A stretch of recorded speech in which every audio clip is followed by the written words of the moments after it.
अल्हम्दुलिल्लाहि रब्बिल आलमीन वस्सलातु वस्सलामु अला अशरफिल अंबियाइ वल मुरसलीन व अला आलिहि तय्यिबीन व अस्हाबिहि ताहिरीन अम्मा बअदु फ़अऊज़ु बिल्लाहि मिनश शैतानिर रजीम बिस्मिल्लाहिर रहमानिर रहीम व अक़ीमुस्सलाता व आतुज़ ज़काह आमन्तु बिल्लाहि सदक़ल्लाहुल अज़ीम अल्लाहुम्मा रब्बिश्रह ली सदरी व यस्सिर ली अमरी वहलुल उक़दतम मिन लिसानी यफ़क़हू क़ौली।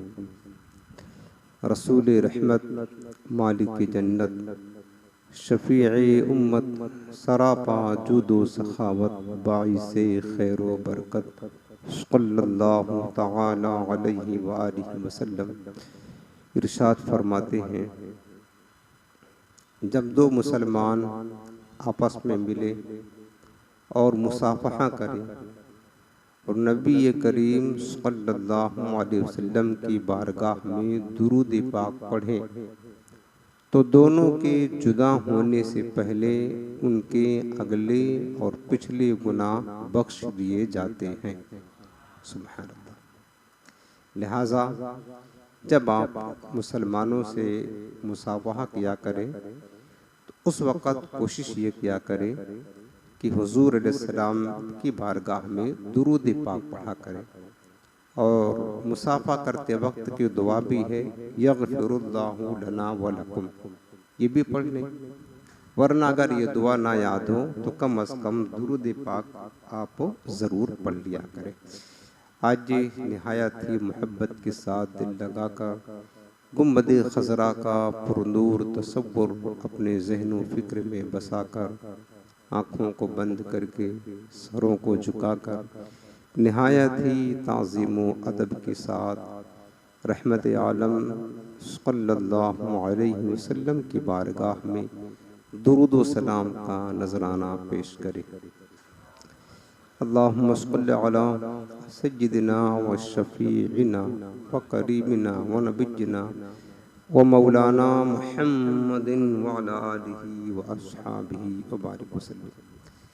हाज़रीन मोहतरम, चूँकि माह रमज़ान आहिस्ता आहिस्ता करीब आ रहा है और अक्सर मुसलमान रमज़ान के महीने में और कुछ मुसलमान रमज़ान से पहले ही अपने अमवाल की ज़कात निकालते हैं। इस मुनासिबत से आज के दर्स का उन्वान हमने यही बनाया है, ज़कात के मसाइल। आज हम इस बयान में ये सीखेंगे कि ज़कात क्या है, ज़कात किस पर वाजिब होती है, ज़कात किन किन मालों की दी जाएगी और ज़कात कब दी जाएगी, किसको दी जाएगी, ये सारी तफसीलात इख्तिसार के साथ इंशाअल्लाह मैं आपको अर्ज़ करूँगा। वैसे ज़कात का मज़मून बड़ा तवील है, काफ़ी वक्त दरकार है, लेकिन जो बुनियादी बातें और अहम बातें हैं जिससे आप ये समझ सकते हैं कि ज़कात क्या है और किस तरह और किस पर अदा की जाए, इंशाअल्लाह मैं मुख्तसर अंदाज में आपको अर्ज़ करता हूँ।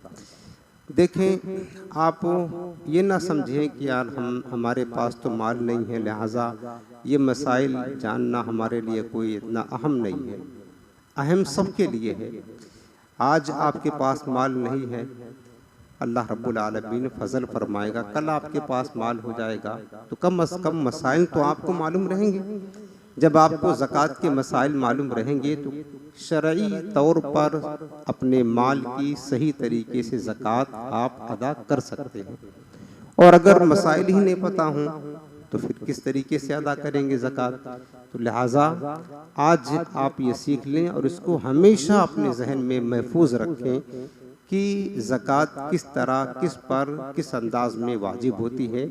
और ये वो बुनियादी मसाइल हैं जिनका सीखना हर उस मुसलमान पर जो मालिक निसाब है और जिसको अल्लाह ने मालो दौलत दिया है उस पर वाजिब है, ज़रूरी है कि हम ये सीखें। ज़कात जो है इस्लाम के 5 अरकान हैं, यानी इस्लाम की बुनियाद जो है 5 चीज़ों पर है।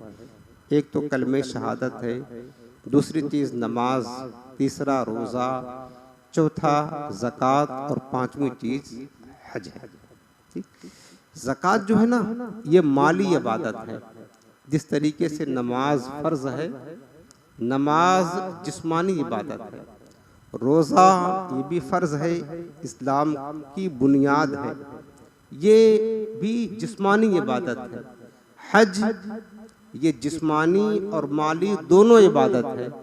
हज करने हम जब जाते हैं तो माल भी खर्च करते हैं, बगैर माल के नहीं होता है, और पहले जिस्म की ताकत भी लगाते हैं। और ज़कात जो है ना ये माली इबादत है। माली ज़कात का जो माना होता है, लग़वी माना, एक दो माना है। ज़कात का माना होता है पाकीज़गी, सुथराई। दूसरा माना है इजाफा, ज़ाती बढ़ोतरी। इसका मतलब ये होता है कि बंदा जब ज़कात देता है तो ज़कात की बरकत से उसके माल में पाकीज़गी आ जाती है।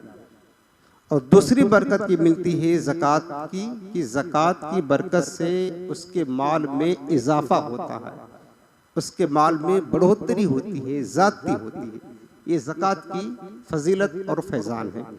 कुरान अज़ीम में अल्लाह रब्बुल आलमीन ने नमाज के साथ ज़कात का जो जिक्र फरमाया, व अक़ीमुस्सलाता, नमाज पढ़ो, व आतुज़ ज़काता, और ज़कात अदा करो।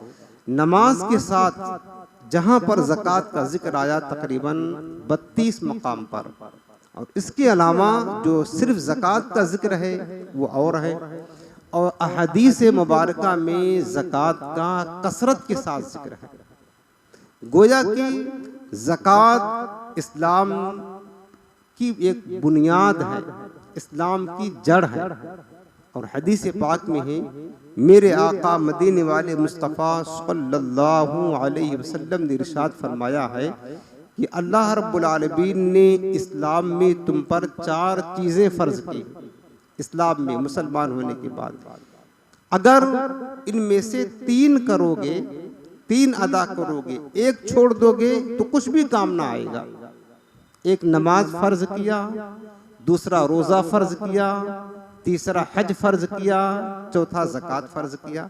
मेरे आका फरमाते हैं कि जब तक इन चारों को अदा नहीं करोगे तुम्हें कुछ भी काम नहीं आएगा। यानी अगर नमाज पढ़ते रहो और नमाज नहीं पढ़ रहे हो, या नमाज पढ़ रहे हो ज़कात नहीं दे रहे हो, या ज़कात दे रहे हो नमाज नहीं पढ़ रहे हो, तो तुम्हारा वो पढ़ना काम नहीं आएगा।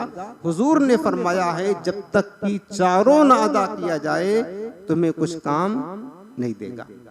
यानी जो लोग सेठ साहब होते हैं ना, उम्मन वो बेनमाजी होती है। ज़्यादातर लोग कसरत के साथ अल्लाह ने माल दिया है, ज़कात अपने माल की निकालते हैं, फरीज़ा है, लेकिन अब अल्लाह जाने उन्होंने ज़कात का मसाइल सीखा या नहीं सीखा है। और ज़कात बहुत सारा माल अल्लाह ने दिया है, और कितना बनता है, कितना वो अदा करते वो अल्लाह बेहतर जाने। लेकिन ज़कात जो देते भी हैं तो वो नमाज नहीं पढ़ते हैं।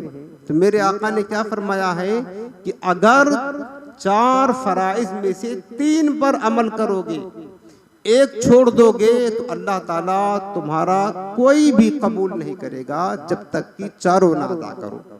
और हजरत अब्दुल्लाह बिन मसऊद रदियल्लाहु ताला अन्हु इरशाद फरमाते हैं कि अल्लाह रब्बुल आलमीन ने हमें नमाज अदा करने और ज़कात देने का हुक्म दिया है। तो अगर हम ज़कात ना दें, नमाज अदा करें, तो हमारी नमाज भी कबूल नहीं होगी। अब वो सेठ साहब, वो मालदार लोग, गनी लोग जो ज़कात दे करके समझते हैं कि हमने इस्लाम का हक अदा कर दिया, हमने अपने मुसलमान होने का हक अदा कर दिया, वो इस खुशफहमी में ना रहे। अल्लाह रब्बुल आलमीन बेनियाज है, माल रब ने दिया है, अगर तुम उसकी राह में दे रहे हो तो ये तुम्हारे लिए नफा बख्श है, तुम्हें फायदा देगा। अल्लाह रब्बुल आलमीन को क्या फायदा है उससे? तो अगर माल दे रहे हो अल्लाह की राह में, अल्लाह ने ही माल दिया है। फरमाया अनफिकू मिम्मा रज़क़नाकुम, ऐ लोगो जो हमने तुम्हें दिया है उसमें से तुम मेरी राह में खर्च करो। माल किसका है? अल्लाह का है। दिया किसने है? अल्लाह ने दिया है। खर्च कहाँ करना है? उसी की राह में करना है। उसके बदले में क्या तुम्हें नेमतें देगा? जो तुम्हारे वहमो गुमान से भी मावरा है, वो नेमतें अल्लाह रब्बुल आलमीन इस खर्च करने के बदले में तुम्हें आखिरत में अता फरमाएगा। समझ रहे? तो ज़कात इतना अहम फरीज़ा है, इसको जो नहीं अदा करता है ज़कात को या सही नहीं देता है, तो उसकी नमाज भी कबूल नहीं, उसका रोज़ा भी कबूल नहीं, उसका हज भी कबूल नहीं, उसकी कोई इबादत कबूल नहीं। इतना ये अहम चीज़ है। और यही माल जो अल्लाह ने हमें दिया है और अपनी राह में खर्च करने का हुक्म दिया है, अगर खर्च ना किया जाएगा ये माल, तो हदीस पाक का मफहूम है, बल्कि कुरान अजीम में भी है, ये माल आखिरत में क़यामत के दिन गंजे सांप की शक्ल में बन जाएगा और वो हमारे गले में तोक हो जाएगा और हमारे मुंह को पकड़ करके दबाएगा, हमें चबाएगा, काटेगा और कहेगा, सुन, मैं हूं तेरा माल, मैं हूं तेरा खजाना, जिसकी तू दुनिया में ज़कात नहीं अदा करता था। और दूसरी हदीस पाक में है, यही माल सोना चांदी रुपया पैसा जिसकी हम ज़कात नहीं अदा करते या अदा करते हैं तो सही तरीके से नहीं अदा करते, थोड़ा दे दिया, बाकी अपने दिल को बहला लिया कि हाँ हमने ज़कात दे दिया। हदीस पाक में है कि यही माल क़यामत के दिन जहन्नम की आग में तपाया जाएगा और फिर उसकी करवटों पर, उसकी पेशानी पर, उसके जिस्म पर दागा जाएगा और कहा जाएगा, ये वो माल है, ये वो खजाना है जिसकी दुनिया में तू ज़कात नहीं दिया करता था। मुसलमानों, अल्लाह रब्बुल आलमीन के हकाम को हंसी मजाक न समझे, ये कोई मामूली चीज नहीं है। जरा एक आधा रुपया आप थोड़ी देर 2-4 सेकंड आग में रखें, चिराग की लौ पर रखें, थोड़ा से हल्का से गर्म हो जाए, फिर अपने जिस्म पर रखें, आप बर्दाश्त नहीं कर पाएंगे, हम बर्दाश्त नहीं कर पाएंगे। कहाँ ये मामूली हल्की सी आग और मामूली वक्त के लिए हमारे जिस्म पर बर्दाश्त नहीं हो रही है, तो कहाँ वो जहन्नम की शदीद आग, कहाँ जहन्नम की शदीद तपिश। और उसमें अगर हमारा माल यही रुपया पैसा सोना चांदी तपाया जाए, जलाया जाए, उसके बाद हमारे जिस्म पर रखा जाए, तो हम कैसे बर्दाश्त कर सकते हैं? जरा ये सोचो। तो ज़कात का जो मामला है ना, ये बहुत अहम है। मालदारों को लाजिम है कि इसके मसाइल सीखें और सही तरीके से एक एक पाई पाई का हिसाब करके अपनी माल की ज़कात अदा करे, तो ही जाकर के वो बरीउ ज़िम्मा होंगे।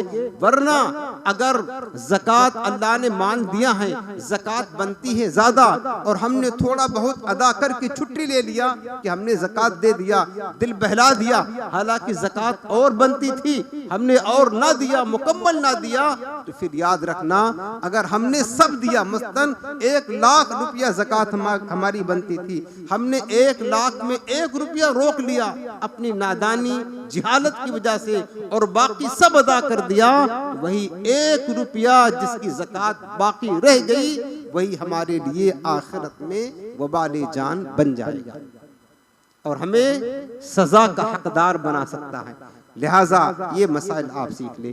आप समझते होंगे कि हम पर हो सकता ज़कात फ़र्ज नहीं है, तो आप पहले मसला मालूम कर ले कि ज़कात कब फ़र्ज होती है, किस पर फ़र्ज होती है। अब मैं मसाइल का जिक्र करता हूँ, सब अच्छी अंदाज में समझे, और अगर कुछ समझ में ना आए, रह जाए, तभी सवाल जवाब का आखिर में सिलसिला होगा।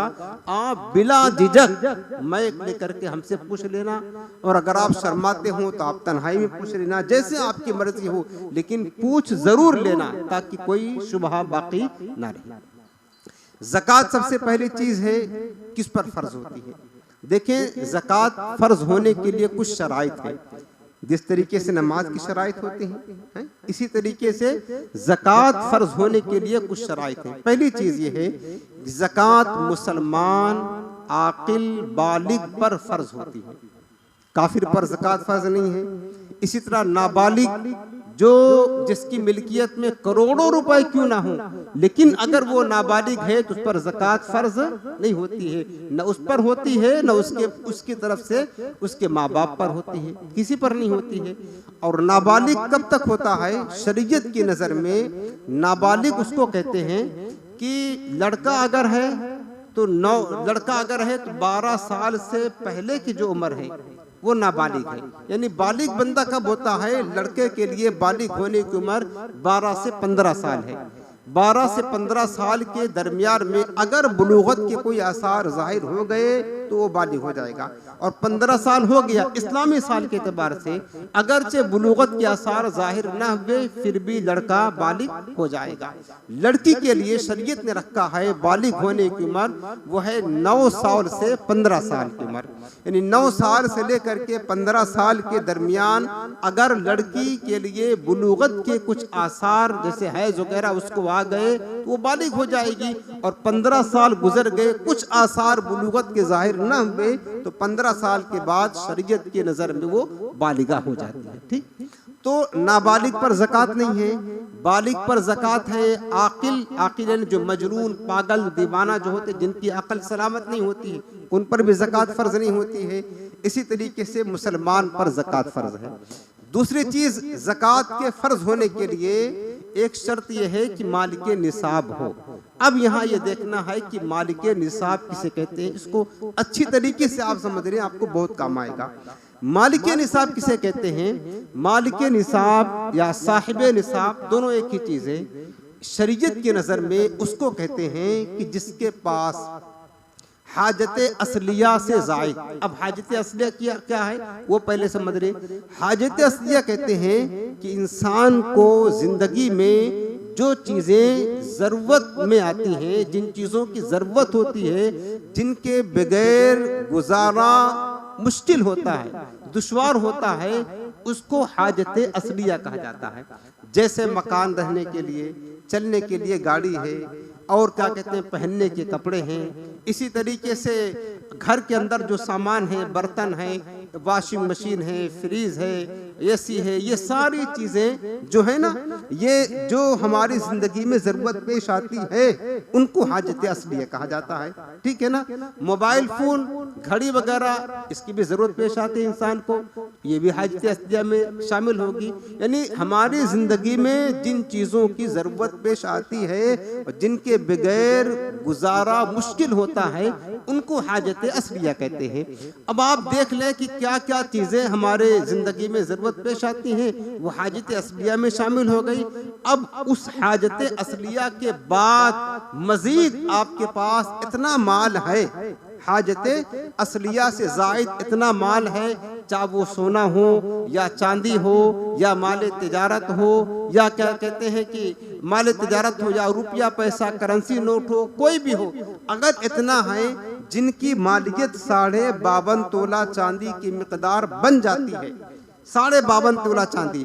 और आप समझ लें कि चांदी का रेट आज ही मैंने मालूम किया था, ये मसला बताने के लिए, ये घटता बढ़ता रहता है, तो तकरीबन 600 550 इस तरीके से चांदी का रेट 1 तोले का चल रहा है। 52.5 तोला चांदी आप यूँ समझ लें कि 31-32 हज़ार रुपये बहुत हो गए, है ना। 30-31 हज़ार रुपये 52.5 तोला चांदी के हो गए। तो अगर आप समझ लें कि 52.5 तोला चांदी की मालियत की मिकदार हाजत असलिया से ज़ायद आपके पास माल है, चाहे वो पैसा हो, सोना चांदी हो, माल तिजारत हो, जो कुछ भी हो, हाजत असलिया से जायद है, तो आप साहिबे निसाब हैं। आप क्या हैं? साहिबे निसाब हैं। यानी आप यूं समझ लें कि अगर इस वक्त की एतबार से मैं मसला अर्ज कर रहा हूं कि आप हाजत असलिया से जायद 30-31 हज़ार रुपए की मालियत के अगर आप मालिक हैं तो आप समझ लें कि साहिबे निसाब हैं। अब ज़कात के जो दूसरे शराइत हैं, अगर वो पाए जाएंगे तो फिर ज़कात फ़र्ज हो जाएगा। तो मालिके निसाब होना ये ज़कात के शराइत में से हैं। इसी तरीके से जो हमारा निसाब है वो निसाब मिकदार जिसको हम 52.5 तोला चांदी कहते हैं, ये दैन से यानी कर्ज से फारिग हो। ऐसा नहीं है आपके पास मालिक निसाब है, आपके पास इतनी मिकदार में मालियत है 52.5 तोला चांदी की, लेकिन उससे ज्यादा कर्ज है, तो आपका निसाब कर्ज में मुस्तगरक है, लिहाजा आप मालिक निसाब नहीं कहलाएंगे, ज़कात नहीं बनेगी, आप पर फर्ज नहीं होगी।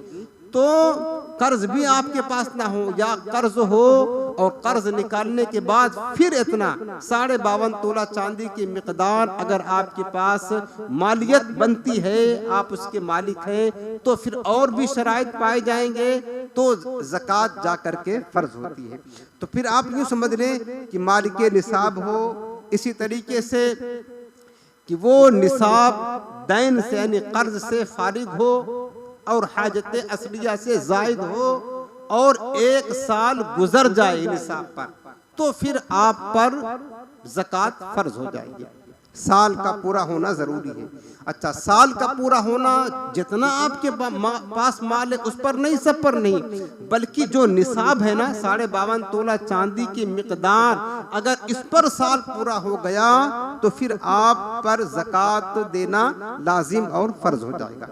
अब उसकी मिसाल हम आपको यूँ बताते हैं कि सबसे पहले आप यूँ समझ लें कि ज़कात के लिए 1 साल होना ज़रूरी है, 1 साल हो जाएगा तो ही ज़कात फ़र्ज होती है। मिसाल के तौर पर, अच्छा, चांद की तारीख के एतबार होगा, अंग्रेज़ी तारीख के एतबार नहीं होगा कि आज है 20 शाबान, मिसाल बता रहे। अच्छा, ज़कात सिर्फ रमज़ान में फ़र्ज नहीं, याद रखना, लोग रमज़ान में बरकत के लिए ज़कात निकालते हैं, रमज़ान में हर चीज़ का सवाब 70 गुना ज़्यादा होता है, सवाब ज़्यादा है, लेकिन रमज़ान ही में ज़कात फ़र्ज हो ऐसा ज़रूरी नहीं है, बल्कि इसका ताल्लुक साल के मुकम्मल होने से है। मिसाल के तौर पर अभी आपके पास कुछ नहीं है, यानी कुछ से मुराद है कि हाजत असलिया से जायद 52.5 तोला चांदी की मिकदार आपके पास मालियत नहीं है, आप फकीर हैं। अब जो है ना, आपके पास आज 20 शाबान है, 20 शाबान 1443 सनी हिजरी को आपके पास इतना पैसा आ गया, इतना पैसा आ गया, या आपके पास माल तिजारत हो गया, माल तिजारत की तफसीर में आगे अर्ज करता हूँ, या आपके पास सोना चांदी आ गया, यानी हाजत असलिया से जायद आपके पास माल हो गया, माल हाजत असलिया से जायद 20 शाबान को हो गया, अब आज मालिक निसाब बन गए। ठीक, अभी आप पर ज़कात नहीं है, यानी 52.5 तोला चांदी की मिकदार आप समझते, यानी कम अज कम कमो बेश समझ ले आप 30,000 31,000 रुपए की मालियत, आप चाहे सोना हो, चांदी हो, माल तिजारत हो, या क्या कहते हैं कि पैसा रुपया पैसा हो, आज 20 शाबान को आपके पास आया तो आप बन गए मालिक निसाब। ठीक है, अब उसके बाद वक्त गुजरता रहा, शाबान के बाद रमज़ान आया, शव्वाल आया, फिर उसके बाद बकरीद का महीना हुआ, रबीउल अव्वल आया, आता रहा। अब आपके पास ये जो मालिकी निसाब, आज की तारीख आप नोट कर ले कि 20 शाबान को हमें 5 बजे 7 बजे जितने बजे हम मालिकी निसाब बने थे। अब उसके बाद वक्त गुजरता रहा, कभी ऐसा भी हो सकता है उस माल में कुछ कमी हो, कभी ऐसा भी हो सकता है उस माल में ज़्यादती हो, साल भर माल कम ज़्यादा होता रहता है, होता रहने दे, उसको नहीं देखना है। अब अगले साल जब 20 शाबान आ जाए, अगले साल 20 शाबान आ जाए, फिर आप देखेंगे 1 साल मुकम्मल हो गया, अगले साल जब 20 शाबान आ गया 1 साल हो गया, अब देखेंगे कि आज 20 शाबान हो गया, फिर 1 साल गुजर गया, अब हमारे पास कुल हाजत असलिया से ज़ायद ज़रूरियात ज़िंदगी जो हम सामान है, उसके अलावा अगर हमारे पास निसाब की मिकदार माल है, निसाब की मिकदार वही 52.5 तोला चांदी, इतना माल है कि 52.5 तोला चांदी खरीद सकते हैं, तो फिर आप पर ज़कात वाजिब हो जाएगी। चूँकि आप मालिक निसाब भी हैं, मुसलमान भी हैं, आकिल भी हैं, बालिग भी हैं, और आप जो है ना मालिक निसाब भी हैं, साल भी मुकम्मल हो गया। हाँ, आपके पास कर्ज नहीं है, अगर कर्ज है आपके पास, यानी आपके जिम्मे पर कर्ज है, कर्ज देना है, तो कर्ज निकालने के बाद देखेंगे इतना माल बचता है जो निसाब की मिकदार है, 52.5 तोला चांदी मिल जाती है, तो मालिक निसाब है। अब उस वक्त आपके पास जितना माल होगा, जितना माल होगा सब पर 2.5% यानी 40वां हिस्सा ज़कात निकालना फर्ज हो जाएगा। समझ रहे मसलन आप? ये आप अच्छी तरह समझ ले। जो लोग अगर मालिक निसाब नहीं है तो मालिक निसाब कैसे बनते वो मैं आपको बता रहा हूँ, और उसके बाद ज़कात कैसे वाजिब होती है। आज आपके पास नहीं है पैसा, अल्लाह करेगा कल आपके पास माल आएगा। जिस दिन भी वो चाहे शाबान हो या रमज़ान हो या कोई और महीना हो, जिस दिन भी आपके पास इतना माल आ गया, इतना माल आ गया कि आप जो है ना उतने में 52.5 तोला चांदी खरीद सकते हो, वो चाहे पैसा आ गया हो या सोना चांदी आ गया हो या माल तिजारत आ गया हो, तो आप मालिक निसाब बन गए। उसी वक्त आप पर ज़कात फर्ज नहीं है। अब जिस तारीख में जिस वक्त में आप मालिक निसाब बने, ठीक अगले साल चांद की वही तारीख जब आएगी, एक साल मुकम्मल हो जाएगा। फिर आप देखेंगे कि उस साल में वो जो एक साल मुकम्मल हुआ उस वक्त उस तारीख में हमारे पास क्या है।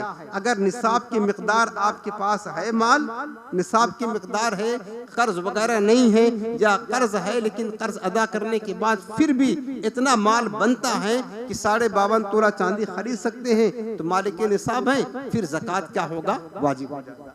ज़कात क्या हो जाएगी? फर्ज हो जाएगी। आप समझ रहे हैं ना? इस तरीके से ज़कात वाजिब होती है।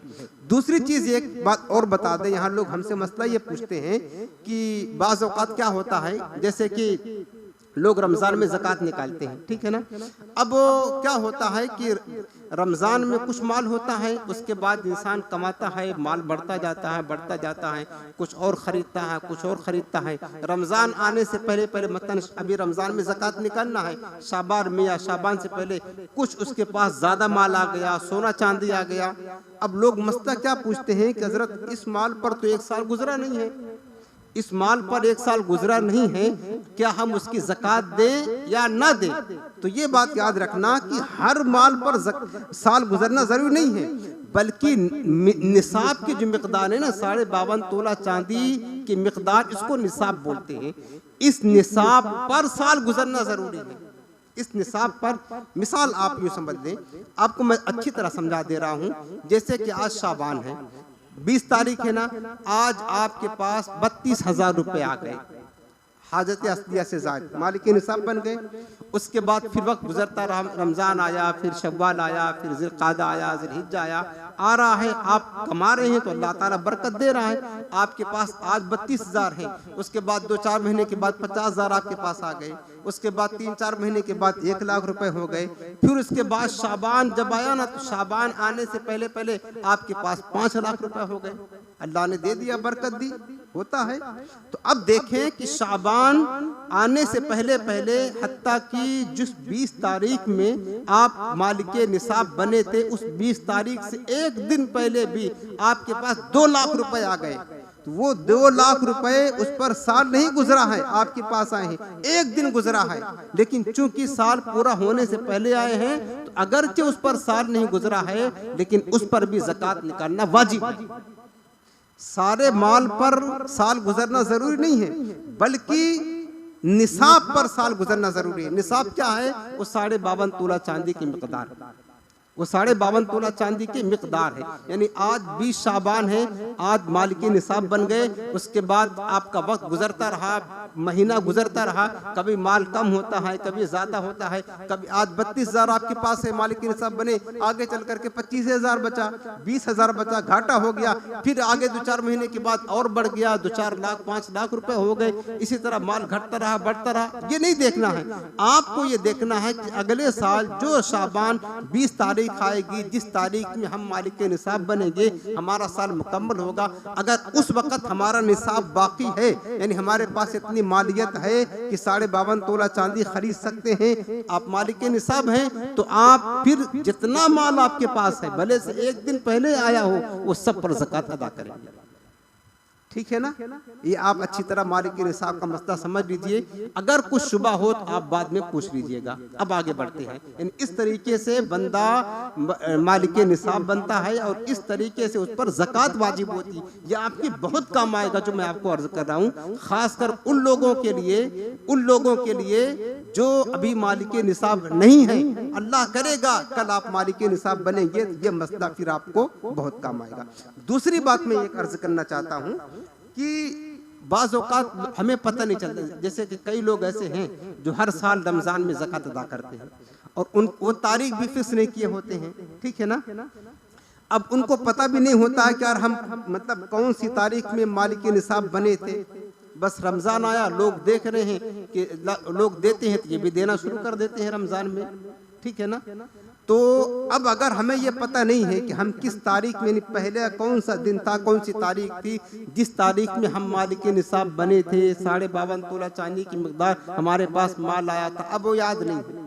आप अगर रमज़ान में हर साल निकालते हैं तो ठीक है, निकाले, कोई मसला नहीं है, निकाल सकते हैं। लेकिन बतौर मशवरा आपको ये राय मैं आपको देना चाहता हूँ कि रमज़ान में आपको अगर याद नहीं है ना तारीख, किस तारीख में आप मालिक निसाब बने थे, कि अगले साल वही तारीख है तो एक साल होता है, फिर हम हिसाब किताब करें। आप अगर रमज़ान में ज़कात निकालते हैं तो रमज़ान में आप अपने साल की आखिर की एक तारीख फिक्स कर लें, एक तारीख फिक्स कर ले। मसलन आप 27 रमज़ान फिक्स कर लें, जो शबे कदर की तारीख होती है, 27 रमज़ान फिक्स कर ले कि ये हमारे साल का, जब याद नहीं है तो मैं बता रहा हूँ, आखिरी दिन है। अब आप जो है ना उससे पहले, चूंकि एडवांस में भी ज़कात निकाल सकते हैं, आप एक रमज़ान से या रमज़ान से पहले जैसे जैसे ज़रूरत पेश आ जाए, रमज़ान में आपको निकालना तो एक रमज़ान से लेकर के 27 रमज़ान तक ज़कात निकालते रहें। और जब 27 रमज़ान आए उस वक़्त आपको हिसाब किताब करना है कि 27 रमज़ान को हमारे पास क्या क्या चीज़ें हैं, हमारी मिल्कियत में क्या क्या चीज़ें हैं, वो आपको याद रखना है।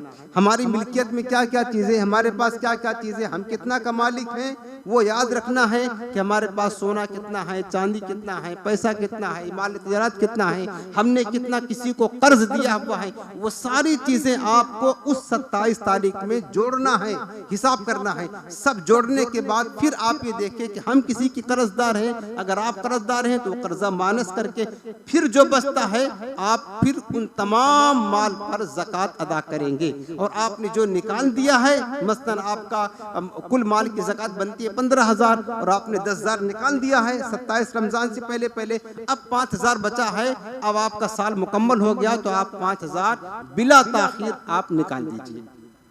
चूंकि जब साल मुकम्मल हो जाए तो फिर अब ज़कात निकालने में ताख़ीर करना गुनाह है। इसलिए मैंने कहा आपको अगर तारीख मालूम नहीं है अपने साल की आखिर की तारीख, तो आप रमज़ान में ज़कात निकालते हैं तो निकाले और रमज़ान की आखिरी तारीख फिक्स कर ले। चूँकि शुरू रमज़ान आप फिक्स करेंगे, एक रमज़ान को हमारा साल मुकम्मल होता है और आपको ज़कात निकालनी है कब, रमज़ान में निकालनी है। अब क्या होगा, एक रमज़ान आया, साल मुकम्मल हो गया, अब उसी वक़्त आपको ज़कात निकालना ज़रूरी है। अब अगर एक रमज़ान से आगे बढ़ेंगे, फिर लेट करेंगे, ताखीर करेंगे तो गुनाहगार होंगे।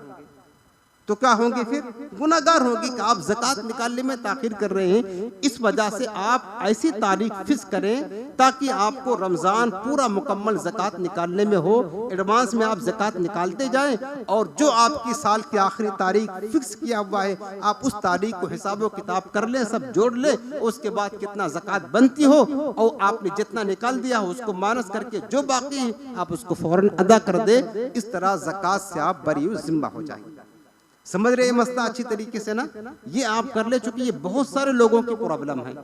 लोग रमज़ान में ज़कात निकालते हैं लेकिन उन्हें पता नहीं होता है ना कि रमज़ान की किस तारीख में हिसाब करना। चूंकि रमज़ान का तो 30 दिन का महीना होता है। भाई एक रमज़ान को आपके पास कुछ पैसा है, जैसे कारोबार करने वाले होते हैं, दुकान वाले, किराना वाले, एक रमज़ान को आपके पास कुछ माल है, 2 रमज़ान को कुछ माल है, 3 रमज़ान को और ज़्यादा है, 4 को और ज़्यादा है, 5 इसी तरह कम ज़्यादा है, तो आप हिसाब कैसे करेंगे ज़कात का? आप हिसाब कैसे करेंगे? जब तक एक तारीख फिक्स ना होगी तो फिर वही होगा कि आप फिर गलत करेंगे। ज़कात तो निकालेंगे लेकिन सही तरीके से अदा ना होगी, कुछ बाकी रह जाएगा। तो आप निकाल भी रहे हैं और कुछ बाकी रह जा रहा तो उसका वबाल आखिरत में मिलेगा हमको, तो गुनाह भी हमको मिलेगा और सज़ा भी मिलेगी। तो लिहाजा ये मसला जो मैंने बताया, जो ज़कात निकालते हैं और उन्हें अपने साल की आखिर अव्वल तारीख पता नहीं है, इस तरह आप इसी साल से कर ले, इसमें आपके लिए आसानी और आफियत रहेगी। अब आगे हम चलते हैं। ये ज़कात की शराइत मुख्तसर में बयान किया। दूसरी चीज़ है ज़कात तो किन मालों पर वाजिब होती है, यानी कौन से माल हैं ज़कात में जो अदा किए जाते हैं। तो ज़कात के लिए 4 तरह का माल होता है, याद रखिए। पहला है सोना चांदी, इस पर ज़कात। अब सोना चांदी चाहे वो इस्तेमाल में हो या वैसे लेकर रखा हो, औरतें जेवर पहनती हैं ना, अगर इस्तेमाल करती हैं तो भी ज़कात है, उस पर अदा करना है साल पूरा होने पर। नहीं इस्तेमाल करती, वैसे रखा हुआ है तो भी है। दोनों सूरतों में सोना चांदी किसी भी सूरत में इस्तेमाल करे या ना करे, उस पर ज़कात बन जाएगी। ठीक, पहला चीज सोना चांदी है। दूसरा चीज है करेंसी नोट। करेंसी नोट से मुराद ये पैसा, रुपया पैसा जिसका चलन है, लेन देन है, ये है। तीसरी चीज है माले तिजारत। मैं अर्ज करता हूँ माले तिजारत क्या है। चौथी चीज है जानवर। अब जानवर का मसला बिल्कुल अलग है। अब चूंकि हमारे यहाँ जानवर पाला नहीं जाता है, लिहाजा जरूरत नहीं है, लिहाजा मैं इसको छोड़ करके जिन चीजों का हमारा सामना है और जिन चीजों की हमें जरूरत होती है मैं वो बता रहा हूँ। एक है सोना चांदी, वो चाहे इस्तेमाल करता हो या रखा हो, औरत हो या मर्द हो। दूसरा है रुपया पैसा, और तीसरा क्या है माले तिजारत। ये 3 तरह का माल है जो ज़कात में फर्ज होते हैं, जिनकी ज़कात हमें निकालना होता है। माले तिजारत कहते हैं उसको, उस माल को कि जो इस नियत के साथ खरीदा है, यानी खरीदते वक्त बेचने की नियत की हो, खालिस बेचने की नियत की हो और फिर नियत बदले ना, उसको माले तिजारत कहते हैं। जैसे कि दुकान वाले होते हैं, कारोबार जो करते हैं, सामान लाते हैं, वो किस लिए लाते हैं कि हम बेचेंगे। अब जो सामान उनकी दुकान में रखा है वो बेचने के लिए लाते हैं और बेचते हैं, तो वो माले तिजारत कहलाता है। इसी तरीके से बाज़ लोग गाड़ियों का कारोबार करते हैं, गाड़ी ले बेच करते हैं, तो जो गाड़ी इस नियत से खरीदा है कि हम उसको बेचेंगे, ये माले तिजारत हो गया। बाज़ लोग प्लॉट, मकान, दुकान का कारोबार करते हैं, खरीदते हैं बिल्डर लोग, और उसके बाद फिर उसको बेचते हैं। तो अगर ये माले तिजारत यानी अगर उस माल को खरीदते वक्त बेचने की नियत की हो कि हम खरीद रहे हैं बेचने के लिए, फिर नियत बदले नहीं, उसी नियत पर कायम रहे, तो वह माले तिजारत है। उस पर ज़कात जब साल पूरा होगा तो ज़कात देना वाजिब होगी, जितना कभी माल हो। लेकिन अगर खरीदते वक्त बेचने की नियत किया था, ठीक है ना, मसलन आपने कोई गाड़ी खरीदी या मकान खरीदा, क्या नियत की थी कि यार खरीद रहे हैं, इसको बेचेंगे, 2-4 पैसा मिलेगा, नफा मुनाफा मिलेगा, लिया, खरीद लिया बेचने की नियत से। लेकिन उसके बाद जब ले लिया ना, फिर आपकी नियत बदल गई, यार तो बड़ा अच्छा है, गाड़ी बड़ी अच्छी है, मकान बड़ा अच्छा है, चलो इसमें रहेंगे। अब आपने नियत बदल दी कि नहीं बेचेंगे, ठीक है ना, अब ये माले तिजारत नहीं रहेगा। उसके बाद फिर आपकी नियत बदल गई, नहीं यार पैसे का जरूरत है, चलो बेच देते हैं, बाद में देखा जाएगा। समझ रहे ना, एक बार आपकी नियत बदल गई, फिर आपने बेचने की नियत कर ली, तो ये माले तिजारत नहीं होगा, इसकी ज़कात नहीं होगी।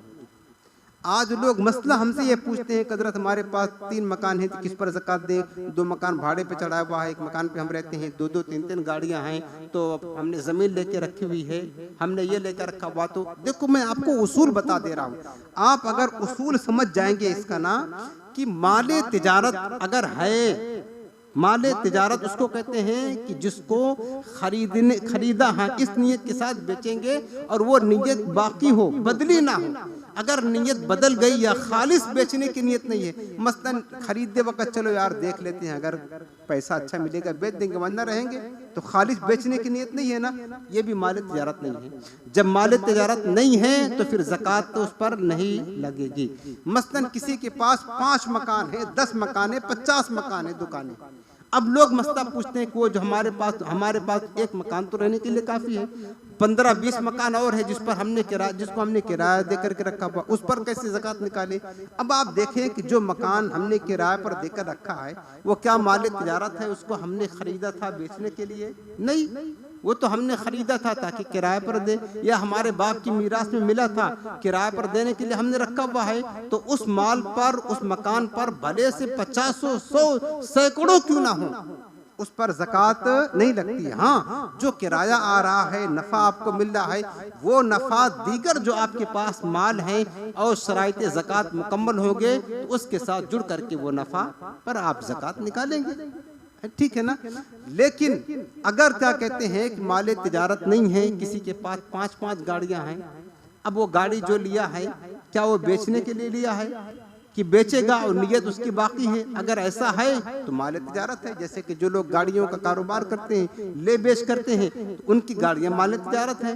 जो लोग मकान ले बेच करते हैं, उनका मकान जो खरीदते हैं वो माल तिजारत है, तो उन पर ज़कात होगी। लेकिन जो रहने के लिए लिया या भाड़े पर किराया पर देने के लिए लिया है या क्या कहते हैं इस्तेमाल करने के लिए लिया है और खरीदते वक्त बेचने की नियत नहीं थी, तो उस माल पर फिर ज़कात नहीं बनेगी। ये माल तिजारत अच्छी तरह समझ ले। तो 3 तरह का माल है ना जिन पर ज़कात होता है। 1 रुपया पैसा, दूसरा सोना चांदी, सोना चांदी चाहे इस्तेमाल करे या यूं ही रखा हुआ हो, हर हाल में ज़कात होती है। और तीसरा है माल तिजारत, जो मैंने आपको ये तफसील बताई माल तिजारत की। इन 3 तरह के माल पर ज़कात वाजिब होती है। अब आपका साल मुकम्मल हो गया, मसलन रमज़ान में आप ज़कात निकालते हैं। मैंने कहा रमज़ान में आप एक तारीख फिक्स कर ले, उन हिसाबों किताब करने के लिए आपको उस तारीख में कितना आपके पास है, कितना कर्जा देना है, कितना बाकी है, ये तारीख फिक्स कर लेंगे तो आपके लिए क्या होगा, आसानी हो जाएगी। अब जब साल आपका पूरा हो गया, ठीक है ना, अब ज़कात निकालने का मैं तरीका बता रहा हूँ आपको। ज़कात कैसे निकालेंगे ताकि एक एक चीज़ की ज़कात आपकी निकल जाए और कुछ भी कमी ना रहे। ज़कात निकालने का तरीका अगर निकालते हैं, आपका साल पूरा हो गया जिस तारीख में, उससे पहले एडवांस में आप ज़कात निकाल सकते हैं। पूरे साल आप ज़कात निकालते रहें, आप लिखते रहें कि हमने इतना निकाला, इतना निकाला, इतना निकाला। जब आपका साल का आखिरी दिन आ गया ना, अब आपको जोड़ना है। उस वक्त क्या जोड़ना है कि हमारे पास ये देखना है कि हमारे पास पैसा कितना है। आपके पास कैश है वो जोड़ लेना, लिख लेना है। आपके पास बैंक में जमा हुआ है वो भी लिख लेना है। आपने अगर LIC खुलाया हुआ है तो LIC में जितना पैसा जमा है वो आपको लिख लेना है। आपने अगर किसी को कर्ज दिया हुआ है, यानी आपका पैसा किसी के पास कर्ज है, कर्ज आपने दिया है, तो वो भी आपको लिख लेना है, ठीक है ना। तो वो सब लिख ले। उसके बाद देखें कि आपके पास सोना चांदी है आपकी मिल्कियत का, बीवी का नहीं। बीवी का अगर उसके पास है तो उसका हिसाब अलग होगा। शौहर और बीबी का हिसाब व किताब अलग होता है ज़कात के मामले में, याद रखना। अगर बीबी मालिकिन हिसाब है तो उसको अलग से ज़कात देना पड़ेगा। अगर शौहर उसकी रजा से, उसकी इजाज़त से अपने पैसे से निकाल दे बीबी की ज़कात तो अदा हो जाएगी। लेकिन बीबी और शौहर का मामला जो है ज़कात के मामले में शरीयत ने दोनों को अलग रखा है। शौहर पर अलग फ़र्ज होगा, बीबी पर अलग। घर में अगर बहन है वो उसके पास सोना चांदी है तो उस पर अलग होगा। बेटी है उसके पास सोना चांदी है उस पर अलग होगा। भाई है उसके पास माल है उस पर अलग होगा। बाप है, माँ है, बहन है, जिस पर है अलग अलग सबका हिसाब होगा। सबका हिसाब जो जो मालिक निसाब है, जो मैंने अभी निसाब की मिकदार आपको बताई, तो सब पर अलग अलग ज़कात होगा। अब मैं अर्ज कर रहा हूँ कि आप जो है ना साल का आखिरी पूरा हो, आप अपनी मिल्कियत में देखें कि हमारे पास कितना पैसा है, कितना कैश है, कितना बैंक में है, कितना हमने किसी को कर्जा दिया हुआ है, कितना क्या कहते हैं हमने LIC में रखा हुआ है, कितना हमने जमा कराया हुआ है। ये सारा आप जोड़ लें, एक किनारे लिख लें। उसके बाद अगर आप सोना चांदी के मालिक हैं तो उसका आप रेट मालूम कर लें कि बाजार में ये सोना चांदी की कीमत क्या है। वो जितनी कीमत बनती है वो आप नोट कर लें। फिर अगर आप तिजारत करते हैं, कारोबार करते हैं, कोई चीज़ खरीदते हैं, बेचते हैं, अगर माल तिजारत है आपके पास तो माल तिजारत उस दिन की तारीख जिस दिन आपका आखिरी साल पूरा हुआ उस दिन के हिसाब से बाजार में जो हमारे पास माल है उसका क्या रेट है, उन सब का रेट निकाले, एक एक पैसे का हिसाब किताब करें, एक एक पाई का जितना रुपया बनता वो लिख ले। वो सब आपने लिख लिया। अब लिखने के बाद आपने सब जोड़ लिया, मसलन आपका सब मिला करके 5 लाख रुपया बन गए फॉर एग्जाम्पल। उसके बाद फिर आप ये देखें कि हमारे पास किसी का कर्जा है, यानी हम किसी के कर्जदार हैं। अगर आप कर्जदार हैं किसी के तो फिर वो कर्जा आप माइनस कर दें, निकाल दें। मसलन 5 लाख रुपए सब बनता था आपको और 3 लाख रुपए आप कर्जदार हैं, तो 3 लाख निकाल करके फिर जो बचता है आपका 2 लाख बचता है मिसाल के तौर पर, फिर 2 लाख में से आपको 2.5% निकालना है। यानी आपकी कुल ज़कात जितनी बनती हो उसको 40 से तकसीम कर दे, जो बचता है वो आपका ज़कात है कुल। इंतहाई आसान तरीका जो मैंने आपको बताया ये ज़कात निकालने का। इसी तरीके से एक मसला और आपको मैं अर्ज कर दूं यहाँ पर, बिस्सी जो लोग चलाते हैं ना, बिस्सी का मामला, बिस्सी चंद लोग मिल करके जमा करते हैं, उसके बाद महीना की कोई तारीख फिक्स होती है, वो तारीख आती है, उसके बाद किसी एक को जिसके नाम बिस्सी खुलती है वो दे देते हैं। देखो बोली वाली बिस्सी तो जायज़ नहीं है, ये जो बिस्सी मतलब चिट्ठी उछालने वाली की जाती है ना, कि चंद लोगों के नाम मिल करके सब बराबर बराबर जमा करते हैं और जिसका नाम निकल आता है उसका पैसा दे देते हैं, इस पर भी ज़कात होती है। अब देखो बिस्सी अगर आप भर रहे हैं ना, उसकी 2 सूरत है, ये आप अच्छी तरह समझ लें, काम आएगा। आप अगर आज बिस्सी नहीं कर रहे, कभी आप कल करेंगे, ये मसला तो आपको मालूम रहेगा। बिस्सी अगर आप जमा कर रहे हैं, ठीक है ना, और आप मालिक के निसाब ज़कात निकालते हैं, अब जितनी बिस्सी आपने जमा किया हुआ है ये देखेंगे कि आपकी बिस्सी खुल गई है या बाकी है। अगर आपकी बिस्सी खुली नहीं है तो फिर ये देखेंगे कि कितने महीने में हमने कितना रुपया बिस्सी में जमा कर दिया है। गोया कि बिस्सी में जो आपने जमा किया वो पैसा आपका है, आज नहीं तो कल वो मिलेगा। तो जहां पर आप ज़कात का पैसा जोड़ेंगे ना, साथ साथ जितना पैसा आपने बिस्सी में जमा किया, मसलन 50,000 रुपया जमा कर चुके, 50,000 ये भी आपको जोड़ना है, इसकी भी ज़कात देना है, ये भी जोड़ना है, इसकी ज़कात देना है। ये कब? जब आपकी बिस्सी नहीं खुली है तब। दूसरी सूरत यह है कि बिस्सी खुल गई है हमारी और हमने पैसा ले लिया, इस्तेमाल कर लिया, ठीक है ना, बिस्सी खुल गई, पैसा, अब पैसा हमको बिस्सी तो पूरी मिल जाती है, इस्तेमाल कर लिया, अब हमको धीरे धीरे हर महीना भरना है। अब हुक्म यह है कि जितना रुपया कुल आपको भरना है, जितना रुपया आपको कुल भरना है, तो गोया कि आप कर्जदार हैं उन लोगों के। आप क्या हैं? कर्जदार है ना, चूंकि आपने पैसा ले लिया, इस्तेमाल कर लिया, अब आपको हर महीना उसको पैसा भरना है। मसलन 50,000 रुपए भरना है आपको, 50,000 कर्जदार हैं, तो लिहाजा 50,000 रुपए आप माइनस कर देंगे, उसके बाद जो बचेगा वो ज़कात निकालेंगे। नहीं, आप जिस तरह कर्जा माइनस करते हैं इसी तरह कर्जा माइनस करके जो बचता है फिर आप ज़कात निकालते हैं, वैसे ही आपको ये करना है। ये आप समझ रहे हैं ना बिस्सी का। एक चीज और आपको समझा देता हूं कि कर्ज जो माइनस होता है ना, कर्ज की 2 सूरत होती है, याद रखना। बाज़ औक़ात क्या होता है, लोग गाड़ी ले लेते हैं, बाद लोग 4 व्हीलर ले लेते हैं, बहुत महंगी होती है, बाद लोग 2 व्हीलर लेते हैं, बाद लोग जो हफ्ता वगैरह पे गाड़ियां लेते हैं, जायज़ है हफ्ता पे लेना, हफ्ता पे गाड़ियां नहीं, किस्त पे गाड़ियां वगैरह कोई भी सामान लेना शरीयत में ये जायज़ है। इसकी एक लंबी अलग तफसील है, जायज़ है, बस आप यूँ समझ लें। अब अगर आपने गाड़ी ले लिया हुआ है हफ्ता पे, अब आपने गाड़ी जो लिया हुआ है कुछ कैश डाउन पेमेंट किया, उसके बाद हर महीना आपको जो है ना जमा करना होता है बैंक को या कंपनी को जहां से लिया हुआ है, आपका ये भी कर्जा होता है, ठीक है ना। लेकिन मसलन आपको 2 लाख रुपए कर्ज में देना है, तो ये जो ऐसा कर्ज है ना जो आपको एक साथ नहीं देना है, बल्कि 2 लाख रुपए हर महीना देना होता है, 5-5 हज़ार या 10-10 हज़ार, जितने का हफ्ता आपका बंधा हुआ होता है। तो ये याद रखना कि अगर गाड़ी आपने हफ्ता पे लिया है और आपने कुछ जमा कर दिया है, कुछ का हफ्ता चल रहा है, लेकिन ज़कात का वक्त आ गया, लेकिन अभी भी 3-4 लाख रुपए या 2 लाख रुपए गाड़ी का हमें जमा करना है, लेकिन एक साथ नहीं जमा करना है बल्कि हर महीना जमा करना है।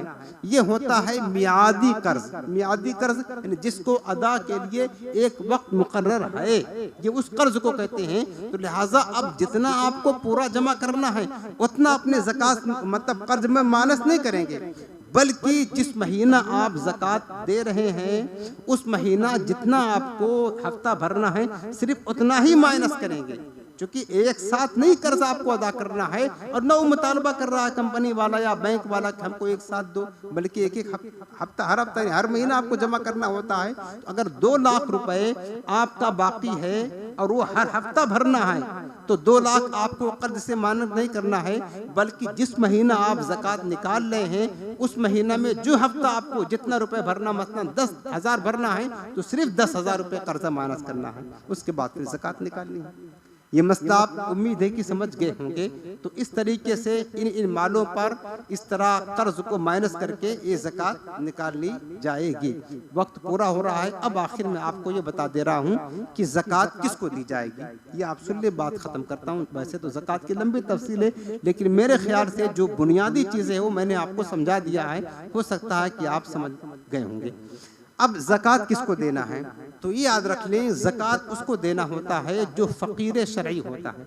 फ़कीर शरई किसे कहते हैं? फ़कीर शरई उसको कहते हैं कि हाजत से ज़ायद, जिसके पास माल जो है ना, माल 52.5 तोला चांदी की मिकदार माल ना हो, वो क्या कहते हैं, वो उसे कहते हैं फ़कीर शरई कहते हैं। हाजत से ज़ायद, जिसके पास निसाब की मिकदार माल ना हो, वो फ़कीर कहलाता है। और हाजत असलिया से ज़ायद, जिसके पास निसाब की मिकदार माल हो, उसको मालिक निसाब कहते हैं। वो गनी है, उसको ज़कात नहीं दे सकते हैं। और फ़कीर मसलन किसी के पास 2 घर हैं, ठीक है ना, एक घर उसके रहने के लिए हाजत में शामिल है, दूसरा घर जो किराए पे दे रखा है हाजत में शामिल नहीं है ना। तो वो शख्स जो उसके पास 2 घर है, अब उस घर की कीमत तो 52.5 तोला चांदी की मिकदार तो है ही है, इतना तो महंगा ही है मकान ना। अब वो बंदा जिसके पास 2 घर है ना, एक घर उसकी जरूरत के लिए, दूसरा जायद है जरूरत, उस पर ज़कात तो नहीं फर्ज होगी, क्योंकि वो माल तिजारत नहीं है। वो घर न पैसा है न सोना चांदी है, लिहाजा उस पर ज़कात देना नहीं है। लेकिन चूंकि वो मालिक निसाब है, उस वजह से वो ज़कात ले नहीं सकता है।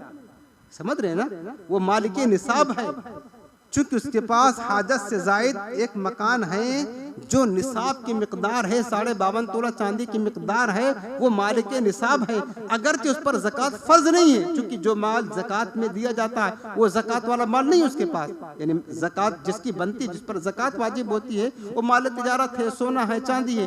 वो घर तो किराए पर दिया है, माल तिजारत भी नहीं है, सोना भी नहीं है, पैसा भी नहीं है, लिहाजा ज़कात तो नहीं देगा, लेकिन उसकी वजह से वो मालिक निसाब है, ज़कात ले नहीं सकता। ये बात याद रखना। हमारे यहाँ लोग बेवा औरतें जो होती है ना, मुंह फाड़ करके मांगती हैं ज़कात खैरात वगैरह। ये बात याद रखना आपको, बेवा होना ये कोई ज़कात लेने के लिए लाजिम नहीं है कि बेवा है तो उसको ज़कात दी जाए। ज़कात गरीब को दी जाती है, फ़कीर शरई को दी जाती है। अब एक औरत बेवा है, भले कोई कमाने वाला उसके पास नहीं है, तनहा है, न बेटा है, न बेटी है, न शोहर है, कोई नहीं है, लेकिन उसके पास, चले हम आपको बता दे रहे हैं, उसके पास 1 तोला सोना है, बस, ज़्यादा नहीं है, 1 तोला सोना है। 1 तोला सोना, आप बताएं इसकी मालियत कितनी होगी? 43 चौका 44,000 तो होगी ना। और यहाँ 31,000 में बंदा मालिक के निसाब बन जा रहा है, तो वो औरत खुद ही मालिक के निसाब है।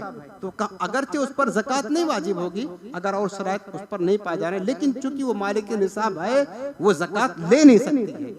तो ये धोखे में न खाएं कि रमज़ान में बहुत सारी बेवा औरतें बन जाती हैं और उसके बाद उनके पास भरा भी होता है, पैसा भी होता है, हर साल मांगती हो और इनसे उनसे सबसे कह करके रखती हैं कि हमको ज़कात दो, हमको ज़कात दो। लोग ज़कात इतना देते हैं उनको, वो खुद ज़कात लेकर के मालिक के निसाब बन जाती हैं। और अगर वो जो है ना, वो खुद अगर मतलब सही मालूमात करे तो वो खुद ज़कात देने वाली बन जाए, लेकिन फिर भी ज़कात देती हैं, लोग देते हैं। अगर इस तरीके से बगैर तहक़ीक़ कि आप ज़कात देंगे तो फिर याद रखना ज़कात वाजिब, फिर ज़कात अदा नहीं होगी। तो समझ रहे ना, फ़कीर शरई हो जिसके पास जो है ना हाजत असलिया से ज़ायद इतना माल ना हो कि जितने में निसाब बन जाता हो, अगर ना हो तो फ़कीर शरई है, उसको ज़कात दे सकते हैं। इसी तरीके से जो कराबतदार होते हैं, इनको ज़कात देना ज़्यादा सवाब है। जैसे कराबतदार, पहले आपको ये बता दूं किसको दे सकते हैं किसको नहीं। यहाँ एक उसूल समझ लें, एक तो शौहर बीबी को, बीबी शौहर को, एक दूसरे को ज़कात नहीं दे सकते। नहीं, शौहर अगर है तो बीबी को ज़कात नहीं दे सकता, बीबी है तो शौहर को अपनी ज़कात नहीं दे सकती। ठीक। दूसरा ये है कि हम जिससे पैदा हुए हैं, हम जिससे यानी जो हमारी असल है, वो कौन है? माँ है, बाप है, दादा है, दादी है, नाना है, नानी है, परनाना, परनानी, परदादा, परदादी, ये जिसकी नस्ल से हम हैं, अगरचे नीचे तक हो, वो ऊपर तक हो, तो उनमें से किसी को ज़कात नहीं दे सकते। इसी तरह हमारी नस्ल से जो लोग हैं, हमारी नस्ल से कौन है? बेटा है, पोता है, बेटी है, पोती है, नवासी है, पर पोता है, पर नवासी है, यानी हमारी नस्ल से जितने लोग आ रहे हैं ना, उनको ज़कात नहीं दिया जा सकता है। बाकी बाकी भाई बहन, खाला, मामू, खाली, मतलब खालाजाद भाई, और उसके बाद भतीजी, भांजी, ये सब जितने लोग हैं और कराबत के रिश्तेदार हैं, भाई सगा है, उसको ज़कात देना ज़्यादा सवाब है कि उससे ज़कात का भी सवाब, कराबतदारी का भी सवाब मिलता है। तो कराबतदारों में खाली ये उसूल याद रखिए कि शौहर बीबी को, बीबी शौहर को ज़कात नहीं दे सकते, और हम जिसकी नस्ल से पैदा हुए हैं उसको ज़कात नहीं दे सकते, और जो हमारी नस्ल से हैं उनको ज़कात नहीं दे सकते, बाकी सबको ज़कात दे सकते हैं। जो मुसलमान है काफिर को ज़कात नहीं दे सकते, बदमज़हब को ज़कात नहीं दे सकते हैं, देंगे तो अदा नहीं होगी। हत्ता कि अगर कोई हमारा सौतेला बाप है ना, सौतेली माँ भी है, सौतेली माँ यानी हमारी मामा के बाप ने दूसरी शादी किया तो सौतेली माँ हुई, अगर वो फ़कीर है, गरीब है और मालिकी निसाब नहीं है, उसे भी ज़कात दे सकते हैं। चूँकि हमारा सगा बाप नहीं है, सगी माँ नहीं है, उसे भी ज़कात दे सकते हैं। तो इन लोगों को ज़कात दे सकते हैं, इनको नहीं दे सकते, ये मैंने भी आपको तफसील बता दी। लिहाजा जहाँ तक वक्त भी पूरा हो गया है, मुझे गुमान है कि इंशाअल्लाह आप ज़कात के ज़रूरी मसाइल जान चुके होंगे, और चूँकि लंबी तफसील है, ये थोड़े से वक्त में बयान करना मुमकिन नहीं होता है। बहरहाल अगर इसमें आपको कुछ शुबा हो या कुछ समझना हो, आप अभी हम मौकूफ़ करते बयान तो आप सवाल कर ले, या बाद में कभी भी जब आपको पूछना हो तो आप सवाल करके तसल्ली हासिल कर लेना, यूं ही नहीं रहने देना। ज़कात के मसाइल समझ रहे, अल्लाह तौफीक दे, आपके पास माल हो, आप शरई रहनुमाई उलमा इकराम से लेकर के ज़कात ज़रूर अदा किया करें। आखिर में एक वजीफ़ा आपको अर्ज़ कर देता हूँ, वजीफ़ा सुन ले। ये वजीफ़ा है पुरसुकून नींद आने का वजीफ़ा। यानी बाज़ औक़ात घबराहट होती है, बेचैनी होती है, नींद नहीं आती है ना, बिस्तर पर पड़े पड़े 2-2 घंटे गुजर गए, नींद आ जाए, पुरसुकून नींद आने का रूहानी अमल या वजीफ़ा। ये वजीफ़ा आप सुन लें कि आप सोने के टाइम जब आपको नींद ना आती हो तो सिर्फ 11 मरतबा ला इलाहा इल्लल्लाह क्या पढ़ना है, सबको याद रहता है, इतना ही पढ़ना, ला इलाहा इल्लल्लाह 11 मरतबा पढ़ ले, और अव्वल आखिर एक एक बार या 3-3 बार दुरूद शरीफ पढ़ ले, इंशाअल्लाह इस नाम